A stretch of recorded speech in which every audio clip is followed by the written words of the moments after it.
Dear students, we are going to start 1.3 related to corrosion. Have you observed the effect of oxidation reactions in everyday life? क्या आपने oxidation के effects को, उसके असर को, प्रभाव को, ऑक्सीडेशन रिएक्शन के प्रभाव को अपने दैनिक जीवन में, रोज़मर्रा की ज़िंदगी में क्या आपने ऑब्ज़र्व किया है? हमारे रोज़मर्रा की ज़िंदगी में एक ऐसा इवेंट, एक ऐसी घटना जिसका नाम कोरोजन है। आपने देखा होगा कि अगर हम आयरन की बनी हुई चीज़ को कुछ देर के लिए, कुछ समय के लिए, कुछ दिनों के लिए अगर इस एटमॉस्फेयर में छोड़ देते हैं तो उस पर जंग लग जाता है, जिसको मूर्छा कहते हैं, ठीक है, जिसको रस्टिंग कहते हैं। वो उसका कलर चेंज हो जाता है।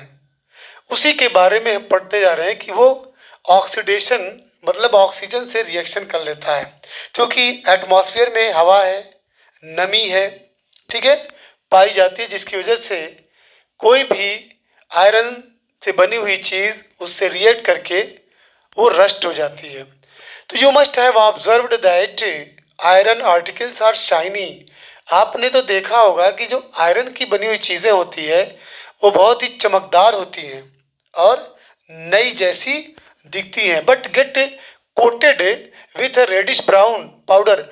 लेकिन उसके ऊपर जो है रेडिश, लाल भूरे कलर का पाउडर जैसे उस पर कोट हो जाता है, चढ़ जाता है।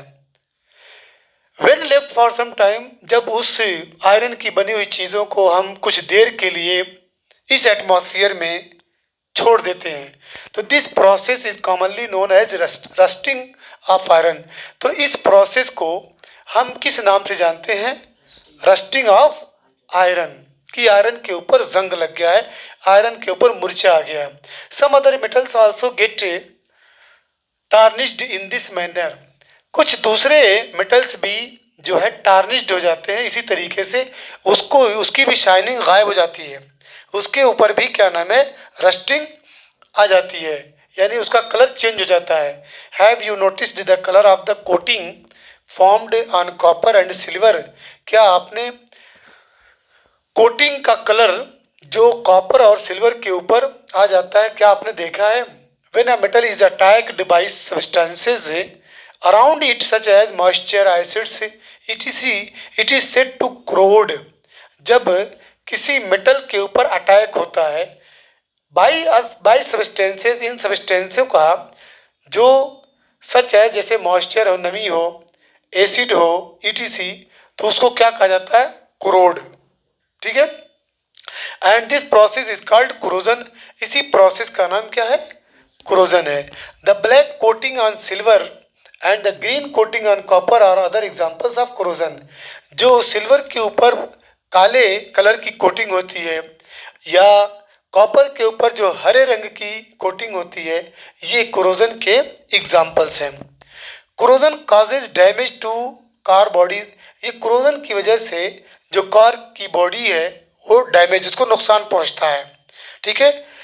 ब्रिज, जो पुल बने होते हैं, आयरन रेलिंग, जो लोहे की रेलिंग बनी होती है शिप से, and to all objects made of metal, यह सभी चीज़ें, उन सभी चीज़ों को नुकसान पहुंचता है जो मेटल की बनी होती हैं। Specially those of iron, corrosion of specially those of iron, यानी ख़ास तौर से वे सब्सटेंसेस जो आयरन के बने होते हैं। Corrosion of iron is a serious problem.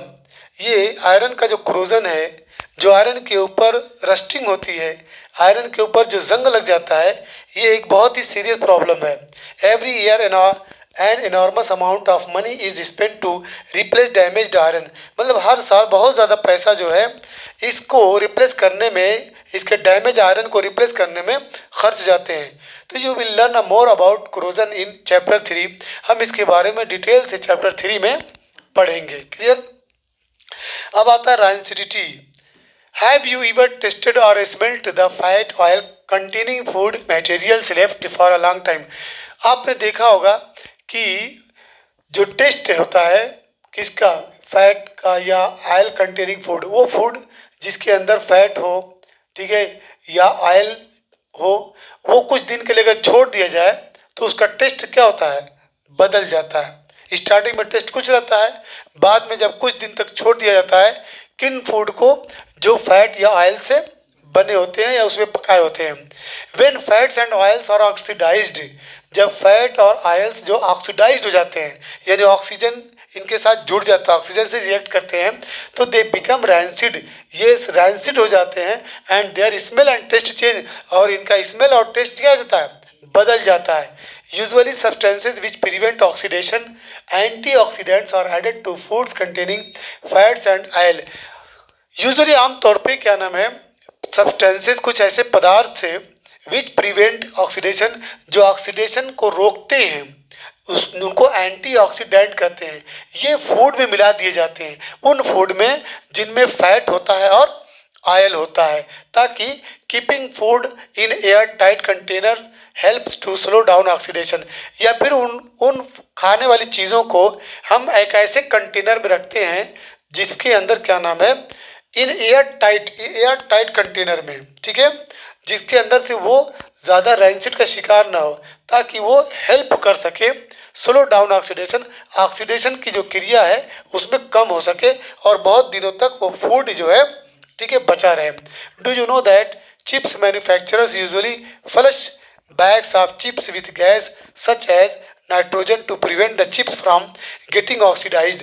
अब ये बात जान लीजिए कि जो चिप्स के मैन्युफैक्चरर हैं, जहाँ चिप बनाई जाती है वहाँ आमतौर से फ्लश बैग्स ऑफ चिप से विथ गैस, उसके अंदर गैस, कौन सी गैस, नाइट्रोजन गैस जो है, ठीक है, इंटर की जाती है, भरी जाती है, ताकि क्या नाम है, चिप्स को ऑक्सीडाइज होने से बचाया जा सके। क्लियर। आइए क्वेश्चन पे, why does the colour of copper sulphate solution change when an iron nail is dipped in it. Why does the colour of copper sulphate का जो कलर है, copper sulphate CuSO4, copper sulphate solution, इसका जो colour है क्यों बदल जाता है। व्हेन एन आयरन नेल, जब एक लोहे की कील जो है उसके अंदर डिप की जाती है, डुबोई जाती है। क्वेश्चन समझ में आ गया कि कॉपर सल्फेट का जो सॉल्यूशन है वो क्यों बदल जाता है, क्यों फेड हो जाता है, ठीक है, क्यों हल्का कलर का हो जाता है जब उसके अंदर नेल, आयरन की बनी हुई नेल को उसके अंदर डिप किया जाता है। तो इसका आंसर बच्चों, when an iron nail is dipped, जब एक आयरन नेल को कॉपर सल्फेट CuSO4 में सॉल्यूशन में डिप की जाती है तो the displacement reaction takes place, displacement reaction take place होता है। ये इंपॉर्टेंट है इतना, ठीक है।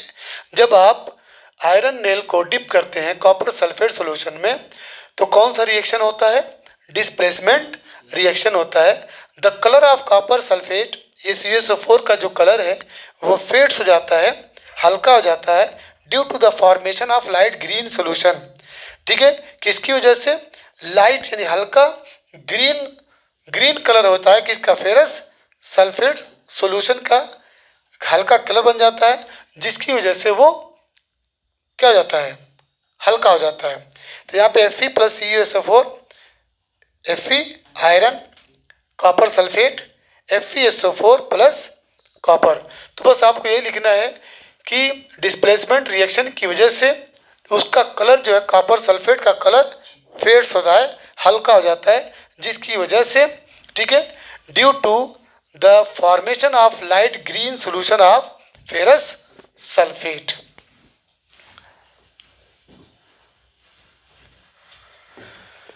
अब इसके बाद दूसरा एग्जांपल है, दूसरा क्वेश्चन है, give an example of a double displacement reaction.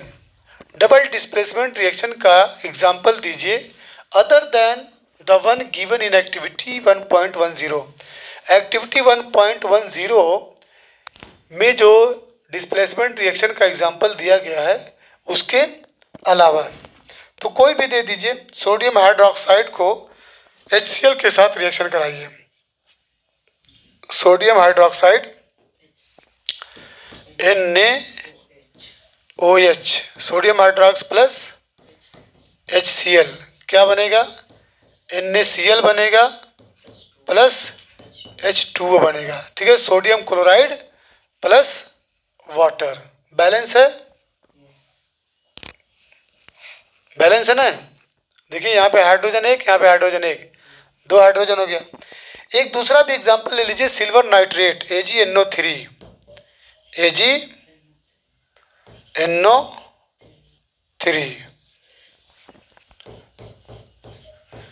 AgNO3 का रिएक्शन किससे कराएंगे? सोडियम क्लोराइड से, NaCl, तो बनेगा क्या? AgCl, silver chloride plus NaNO3, NaNO sodium nitrate. ठीक है, समझ आई बात? AgNO3 plus NaCl, AgCl plus NaNO3. These two examples are related to what? Displacement reaction, double displacement reaction. अब इसके बाद identify the substances that are oxidized and the substances that are reduced in the following reaction. कल बताया गया था कि oxygen का add होना या हाइड्रोजन का निकलना, ठीक है, एडिशन ऑफ ऑक्सीजन और removal of hydrogen is called oxidation. Clear है? तो आइडेंटिफाई करना है। और रिडक्शन में क्या था? ये तो ऑक्सीडेशन हो गया।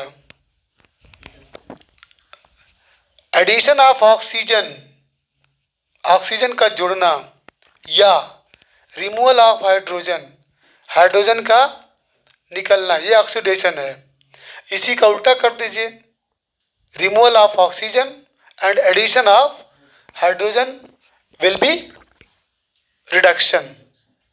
ठीक है, और उसमें एक चीज़ और याद कर लीजिएगा, जिसका ऑक्सीडेशन होगा उसको रिड्यूसिंग एजेंट कहते हैं, और जिसका रिडक्शन होगा उसको ऑक्सीडाइजिंग एजेंट कहते हैं। तो आइडेंटिफाई करना है कि इसमें ऑक्सीडाइज, अब यहाँ पे देखिए सोडियम है ना, Na+O2, तो यहाँ पे Na2O हो गया, तो ये ऑक्सीडेशन हो रहा है। क्या हो रहा है? ऑक्सीडेशन हो रहा है। ऑक्सीडाइज्ड, तो ये Na से Na2O, तो ये ऑक्सीडाइज। यहाँ पे कॉपर ऑक्साइड है, यहाँ हाइड्रोजन है, तो यहाँ पे O निकल रहा है। ठीक है, तो इसका क्या हो रहा है? रिडक्शन हो रहा है, इसका रिडक्शन और उसका ऑक्सीडेशन।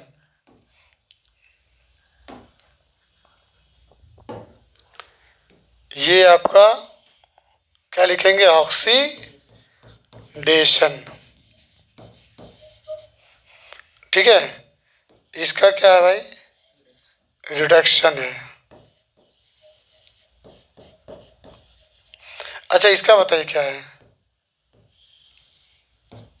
इसमें भी तो ऑक्सीजन ऐड हो रहा है ना, इसका ऑक्सीडेशन। ठीक है, किसका? ये तो Na का Na2O हो गया। ठीक है, सोडियम में ऑक्सीजन नहीं था, इधर ऑक्सीजन ऐड हो जा रहा है, तो ये इसका ऑक्सीडेशन हो, इसका ऑक्सीडेशन हो रहा है। क्लियर हो गया? और इसमें ऑक्सीजन निकल रहा है, इसमें से ऑक्सीजन निकल रहा है, तो इसका रिडक्शन हो रहा है। इसमें ऑक्सीजन ऐड हो रहा है, तो उसका ऑक्सीडेशन हो रहा है। क्लियर?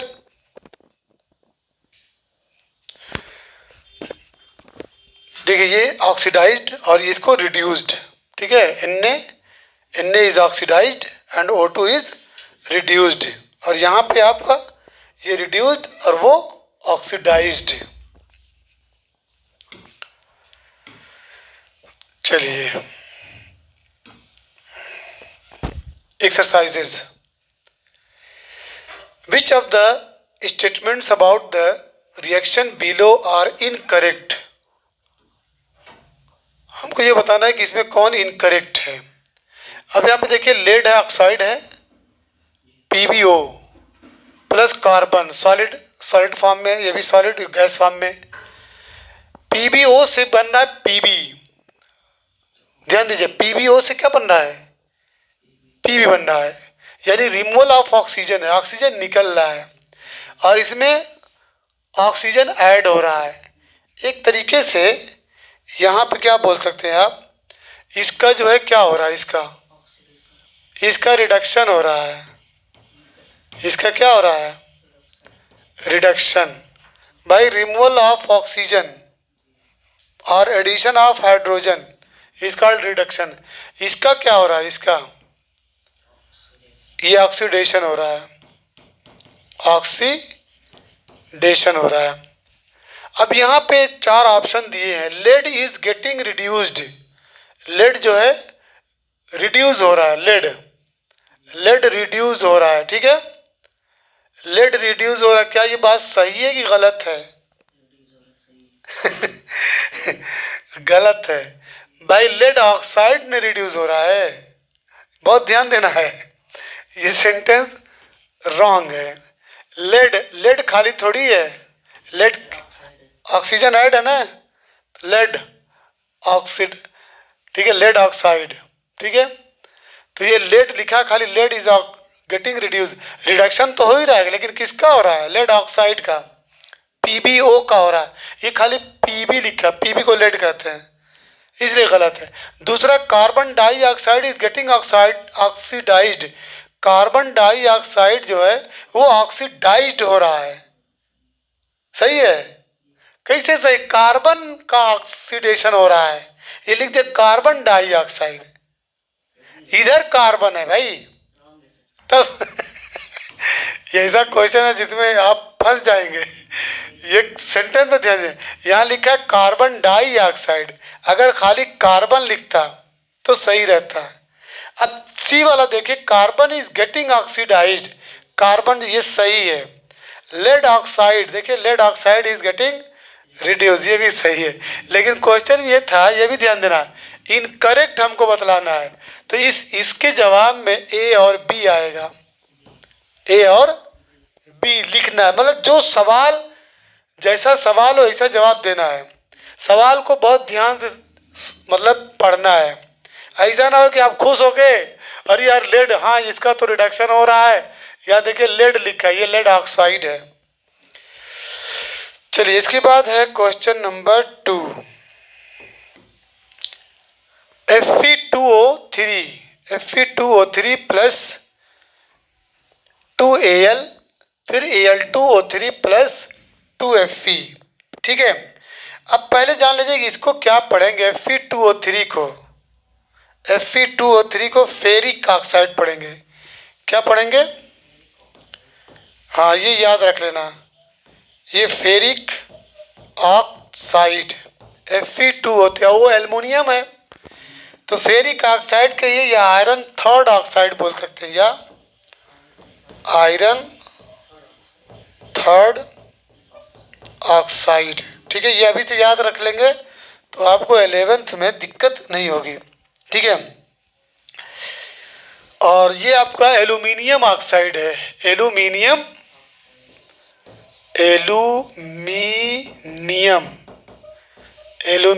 ऑक्साइड है, ठीक है। तो ferric oxide plus aluminium oxide plus Fe, ठीक है, बैलेंस है। The above reaction is an example of, ये जो अबव एग्जाम्पल है वो किससे रिलेटेड है, यहाँ पे कॉम्बिनेशन रिएक्शन है, डबल डिस्प्लेसमेंट है, अभी नीचे भी आएगा, डिकम्पोजिशन है, डिस्प्लेसमेंट रिएक्शन है, ठीक है। डिस्प्लेसमेंट को सिंगल भी बोलते हैं, सिंगल रिप्लेसमेंट रिएक्शन। चलिए देखिए, Fe2O3 प्लस एल्यूमिनियम, इसमें क्या हुआ, Fe2 अलग हो गया और Al के साथ कौन ऐड हो गया, O, Al2O3, बताइए, ये डिस्प्लेसमेंट रिएक्शन है। अच्छा, डिस्प्लेसमेंट रिएक्शन में एक चीज़ जानिएगा कि डिस्प्लेसमेंट रिएक्शन एक ऐसा रिएक्शन है जिसमें मोर रिएक्टिव एलिमेंट जो है वो डिस्प्लेस कर देता है। किसको? लेस रिएक्टिव एलिमेंट को। लेस रिएक्टिव एलिमेंट को क्या कर देता है? डिस्प्लेस कर देता है। यहाँ पे Fe है और यहाँ पे एल्युमिनियम है। किसका डिस्प्लेसमेंट हुआ है? O का नहीं भाई, Fe का। ठीक है, तो ये आपका रिएक्शन कौन सा है? Displacement reaction. क्लियर है? देखो बच्चों, ये पॉइंट टू बी नोटेड है। डिस्प्लेसमेंट रिएक्शन जिसको सिंगल डिस्प्लेसमेंट और सिंगल रिप्लेसमेंट रिएक्शन भी बोलते हैं। डिस्प्लेसमेंट रिएक्शन को दूसरा नाम क्या है? सिंगल डिस्प्लेसमेंट या सिंगल रिप्लेसमेंट रिएक्शन कहते हैं। It is a type of chemical reaction.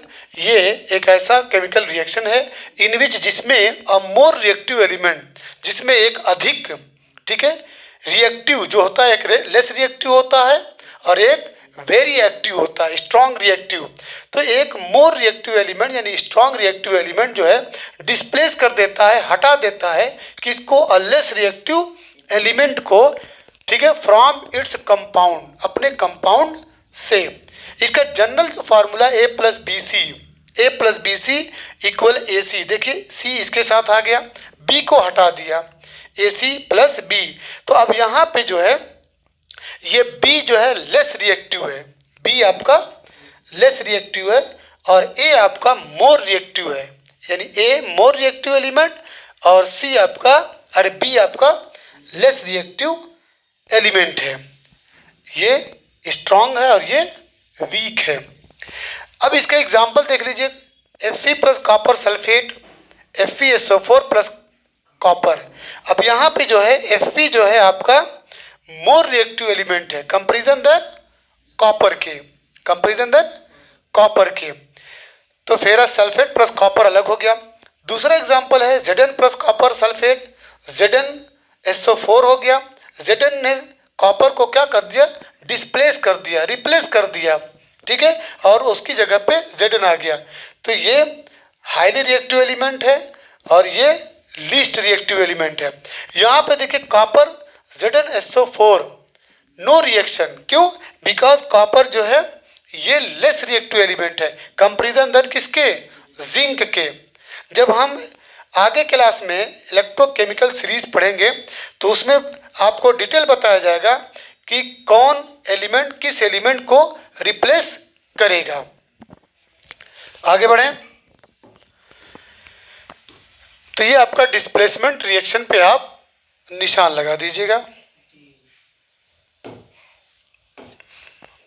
कौन सा है? डी। अब इसके बाद है what happens when dilute hydrochloric acid is added to iron filing से।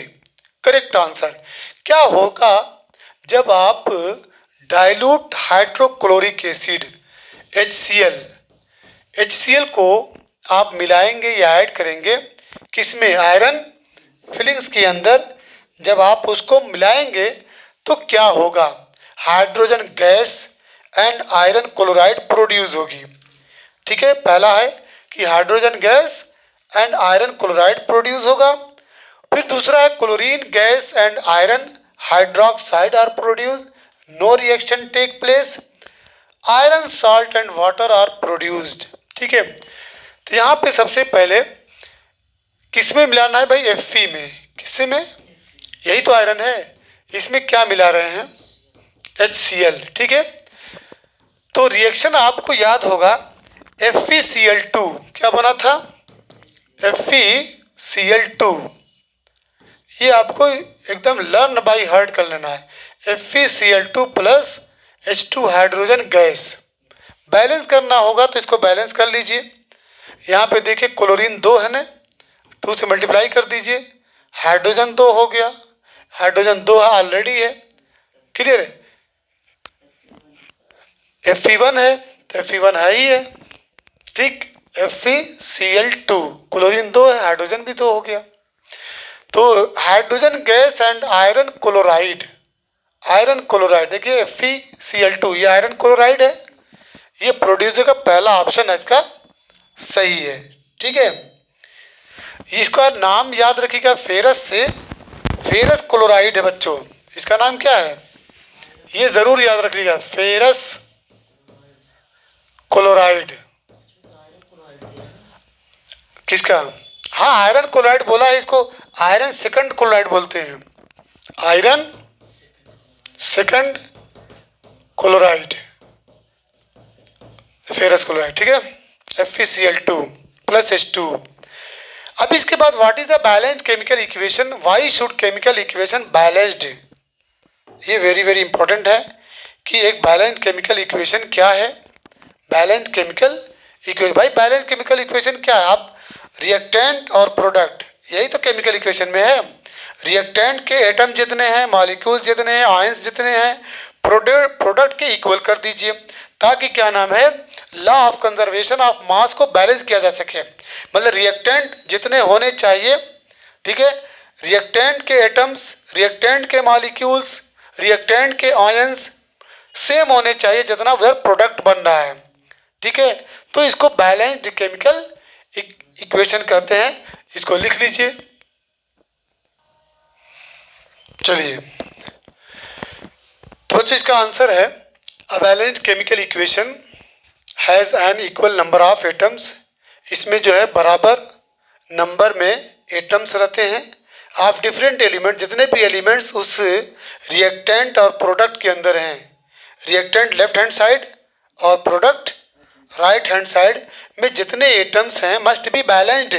The chemical equation should be balanced, इन्हें बैलेंस में होना चाहिए, सो दैट वी कैन, ठीक है, prove the law of conservation of mass, ताकि law of conservation of mass को satisfy किया जा सके, उसे मेंटेन किया जा सके। क्लियर है?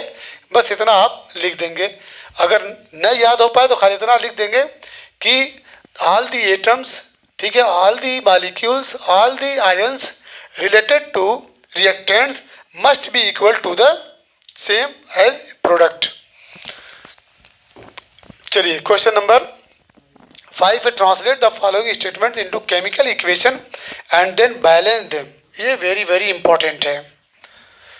Hydrogen gas combine with nitrogen to form ammonia. Hydrogen gas बच्चों याद रखिएगा, हाइड्रोजन गैस H2 कंबाइन कर रहा है नाइट्रोजन के साथ। हाइड्रोजन गैस कंबाइन कर रहा है किसके साथ? नाइट्रोजन के साथ। तो H2 प्लस N2 अब खुद ही बता दिया क्या बन रहा है, अमोनिया। अमोनिया को NH3 कहते हैं। अब इसको बैलेंस कर दीजिए, यहाँ पे नाइट्रोजन 1 है, यहाँ पे नाइट्रोजन 2 है, तो 2 से मल्टीप्लाई करेंगे तो 2 नाइट्रोजन हो गया, लेकिन हाइड्रोजन 6 हो गया, तो 6 के लिए यहाँ पे 3 से हटाइए,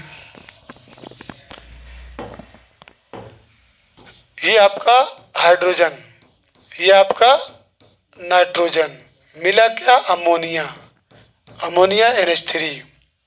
अब इसमें बैलेंस करने के लिए नाइट्रोजन 2 है, 2 से मल्टीप्लाई करेंगे, नाइट्रोजन तो बैलेंस हो गया लेकिन हाइड्रोजन 6 हो गया, तो 6 के लिए यहाँ पे 3 से मल्टीप्लाई कर देंगे, यानी 3 जो है 3 एटम लेंगे किसका, हाइड्रोजन मॉलिक्यूल का, ठीक है, और यहाँ पे अमोनिया के 2 जो है मॉलिक्यूल्स होंगे।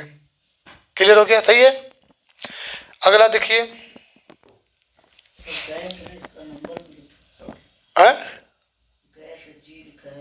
हाँ,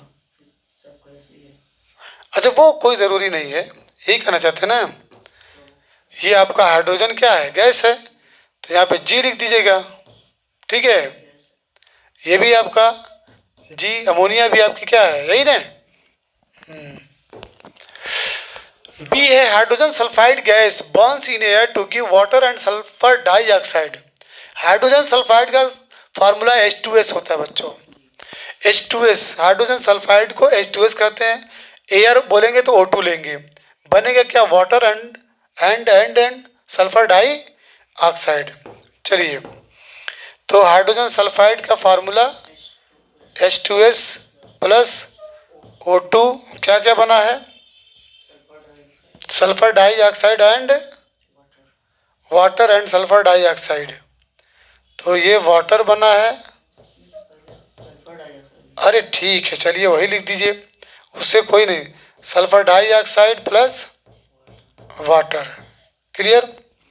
देखिए हाइड्रोजन 2 है, यहाँ भी हाइड्रोजन 2 है, सल्फर 1 है, सल्फर 1 है, ऑक्सीजन 2 है, यहाँ पे ऑक्सीजन 3 है। देखिए, देख रहे ना, यहाँ पे हाइड्रोजन कितना है, अरे ऑक्सीजन कितना है, 2 इधर का और 1 इधर का, 3।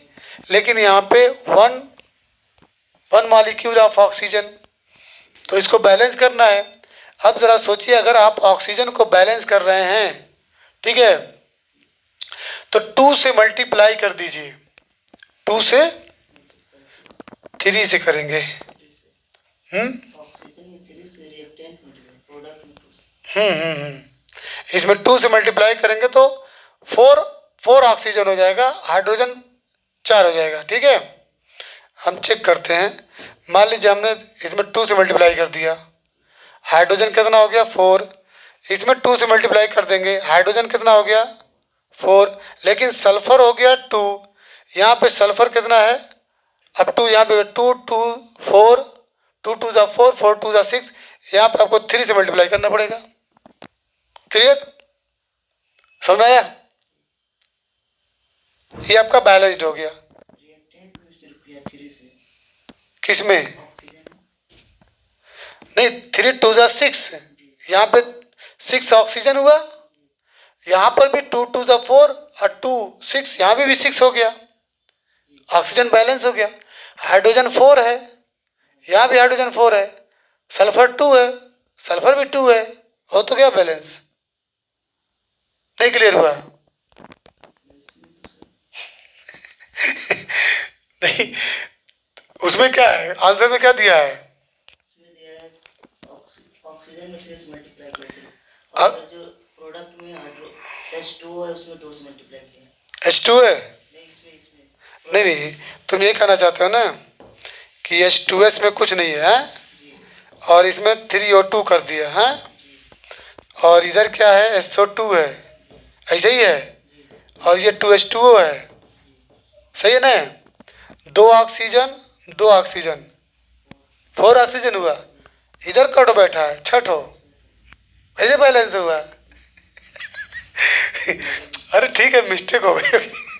तुम देखो ना, ये 2 और 2 4, ऑक्सीजन 4 हुआ, यहाँ 3 2 जा 6, ऑक्सीजन 6 हुआ, तो भाई 6 डज नॉट इक्वल टू 4। तो इसलिए जब तक आप यहाँ पे 2 से मल्टीप्लाई नहीं करेंगे और फिर 2 से यहाँ भी मल्टीप्लाई करना पड़ेगा, तब देखिए बैलेंस हो जाएगा। ठीक है, चलिए अब इसके बाद है कौन सा, C, barium chloride reacts with aluminium sulphate to give aluminium chloride and precipitate of barium sulphate. Barium chloride BaCl2 होता है, एल्यूमिनियम सल्फेट Al2SO4 का थ्राइस होता है। ठीक है, फिर एल्यूमिनियम क्लोराइड AlCl3 होता है, और फिर क्या बनता है, बेरियम सल्फेट BaSO4 होता है। चलिए, इनका क्या नाम है, बेरियम क्लोराइड, याद दीजिए, बेरियम क्लोराइड का रिएक्शन एल्यूमिनियम सल्फेट से है। Barium chloride Ba, barium chloride plus Al2SO4 का एल्यूमिनियम सल्फेट है ये, है। तो barium chloride plus aluminium sulphate to give aluminium chloride, क्या दिया बच्चों, AlCl3, एल्यूमिनियम क्लोराइड हो गया, और क्या बना है, and a precipitate of barium sulphate BaSO4 plus BaSO4, barium chloride aluminium sulphate. अब यहाँ पे देखो बच्चों, सल्फेट कितना है, सल्फेट 3 है ना, तो तुम डायरेक्ट 3 से मल्टीप्लाई कर दो ताकि सल्फेट कम से कम बैलेंस हो जाए, हो गया। लेकिन यहाँ पे बेरियम 3 हो गया, तो तुम यहाँ पे 3 से मल्टीप्लाई कर दो। क्लोरीन 3 2 जा 6, 6 2 8, क्लोरीन 8 हो गया। यहाँ पे क्लोरीन तुम्हारा 3 है, एल्युमिनियम तुम्हारा 2 है, एल्युमिनियम कितना है 2, तो यहाँ पे तुम 2 से मल्टीप्लाई करो ताकि एल्युमिनियम बैलेंस हो जाएगा। देखो Al2 2Al। अब क्लोरीन कितना 2 3 6, यहाँ पे क्लोरीन कितना है 3 2 6, एल्युमिनियम कितना है 2, हो तो गया बैलेंस। क्लियर, समझ में आया? तो बेरियम क्लोराइड BaCl2 एकदम रट लेना, एल्युमिनियम सल्फेट एकदम रट लेना Al2SO4 का थराइस, एल्युमिनियम क्लोराइड क्या है AlCl3। देखो जितना इधर याद कर लोगे उतना तुम 11th में अपने को कंफर्ट महसूस करोगे। हो गया, आगे बढ़े। अब potassium metal react with water to give potassium hydroxide, उसके बाद हाइड्रोजन। वेरी वेरी इजी है। चलिए इधर याद रखिएगा, potassium react with water. Potassium किससे रिएक्ट कर रहा है? पोटेशियम का के होता है, पोटेशियम रिएक्ट विथ वाटर है, फॉर्मेशन क्या हो रही है, क्या बन रहा है? पोटेशियम हाइड्रोक्साइड KOH और हाइड्रोजन। तो पोटेशियम हाइड्रोक्साइड ही हो गया प्लस H2 गैस है। अब देखिए यहाँ पे K है, यहाँ पर भी K है, नो प्रॉब्लम। यहाँ पे 2 हाइड्रोजन, यहाँ पे 3 हाइड्रोजन। क्लियर? तो अब क्या करेंगे, यहाँ पे 2 हाइड्रोजन है, यहाँ पे 3 हाइड्रोजन है। एक काम करें कि अगर हम यहाँ पे 2 से मल्टीप्लाई कर दें, 2 से इसको बना दो 4 हाइड्रोजन, इसको बना दो, ये तुम्हारा 2 से मल्टीप्लाई हो रहा है 2 से, तो ये 4 हाइड्रोजन हो गया। यहाँ 2 से मल्टीप्लाई करो, हाइड्रोजन तो बैलेंस हो गया, लेकिन ऑक्सीजन कितना है 2, इससे बैलेंस हो गया। और यहाँ से 2 से कर दो, पोटेशियम बैलेंस हो जाएगा। सही है? इसको फिर से मैं लिख दे रहा हूँ कायदे से।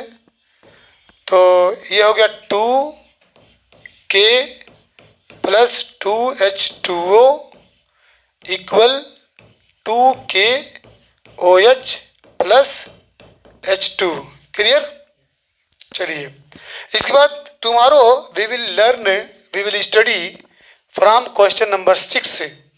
ठीक है, 6 है ना, ये बैलेंस है फॉलोइंग के में। देखिए वेरी वेरी समझ सस्ते का सौदा है ये, इसको कायदे से तैयार कर लोगे तुम्हारा पूरा नंबर मिलेगा। ठीक है, बहुत ज़्यादा इसमें मेहनत करने की आवश्यकता नहीं पड़ेगी।